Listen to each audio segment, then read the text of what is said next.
Feel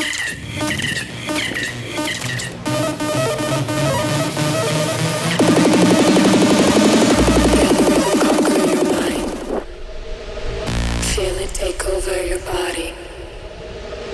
Feel the rhythm in your